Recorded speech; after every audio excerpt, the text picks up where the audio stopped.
어느 5월의 초임 무렵 3일간의 길고 긴 중간고사를 마친 저와 친구들은 휴일을 맞아 우리 집 별장에 놀러가기로 했습니다. 저와 친구 3명은 각자 부모님께 허락을 받은 후에 들뜬 마음으로 별장으로 갔죠. 가족들이 바쁘다는 핑계로 두세 달에 한 번씩 겨우 들르는 탓에 별장 안은 먼지가 수북이 쌓여져 있었습니다. 친구들에게 2층으로 가서 짐을 풀라고 한 뒤에 부엌으로 갔던 저는 싱크대 옆 조리대에서 이상한 걸 보게 됩니다. 조리대에 쌓인 먼지 위로 누군가가 앉아 있었는지 동그란 모양이 찍혀져 있었던 것입니다. 그러니까 그 부분만이 먼지 없이 깨끗했던 거죠. 그걸 보는데 왠지 묘하게 소름이 돋아오더군요. 전 속으로 이런저런 생각을 하며 스스로를 애써 안심시킨 후에 친구들이 있는 2층으로 갔습니다.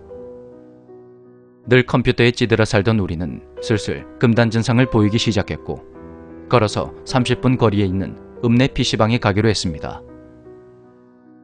밖은 이미 어두워져 있었고 마을에서 조금 떨어진 별장 주변엔 나무가 울창한 숲뿐이었습니다. 우린 손전등을 들고 왔던 길을 따라 걷기 시작했습니다. 우린 무서운 생각을 떨쳐내기 위해서 일부러 큰 목소리로 이런저런 농담을 하며 그렇게 걷고 있었죠. 그런데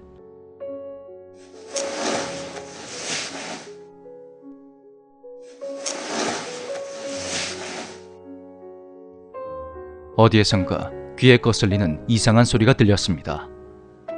저는 제 옆에 있던 대연이가 내는 그런 소리인 줄 알고 옆을 쓱 돌아봤죠. 그리고 저는 고래고래 소리를 지르며 대연이의 손을 잡고 냅다 뛰었습니다. 대연이는 이놈이 대체 왜 이러나 하는 얼굴로 따라서 뛰더군요. 헉헉대며 정신을 차려보니 다른 친구들이 보이지 않았습니다. 제가 왜 뛰었냐고요? 대연이의 발목에 어떤 할머니가 무표정한 얼굴로 매달려 있었거든요. 대연이는 장난치지 말라며 희죽거렸지만 전 어버버하며 말을 잇지 못하고 있었습니다. 그때 저 멀리 어둠 속에서 누군가 급히 걸어오는 소리가 들려왔습니다.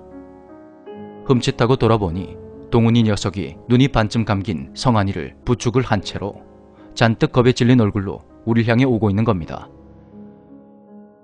앞서가던 저와 대연이가 갑자기 마구 뛰는 바람에 따라서 뛰어가려는데 그때 웬 할머니가 쓱 지나가더랍니다. 동훈이는 좀 이상하긴 했지만 마을에 사시는 분인가 보다 하고 뛰기 시작했다고 합니다. 그런데 옆에 있어야 할 성한이가 보이지 않더랍니다. 뒤를 돌아보니 아까 보았던 그 할머니가 창백한 얼굴로 성한이의 발목에 매달려 있었단 겁니다. 앞을 향해 마구 뛰어오던 성한이는 갑자기 그 자리에 주저앉아 버렸고 그러자 할머니가 연기처럼 사라져 버렸다고 합니다. 얼굴이 하얗게 질린 성한이는 식은땀을 뻘뻘 흘린 채로 몸을 가누지 못했고 우린 그 길로 별장으로 돌아갔습니다. 일단 이곳을 벗어나기 위해서 2층에서 급하게 짐을 싸고 있는데 문득 아까 낮에 봤던 부엌 싱크대의 조리대가 생각나더군요. 뭔가에 홀린 듯이 아래층에 있는 부엌으로 다가간 저는 그대로 기절하고 말았습니다. 그 먼지 하나 없던 조리대 위에 산길에서 보았던 그 할머니가 앉아 있었던 것입니다. 벌써 가면 서운하지? 기껏 여기까지 왔더니. 눈을 떠보니 제가 마을 회관에 누워있더군요. 저까지 쓰러지자 당황했던 친구들이 짐도 버려둔 채로 절 들쳐오고는 마을로 도망을 왔던 것입니다. 그때 그 할머니의 표정이 아직까지도 잊혀지지 않습니다. 머리털이 바짝 곤두설 만큼 서늘했던 그 표정 말입니다.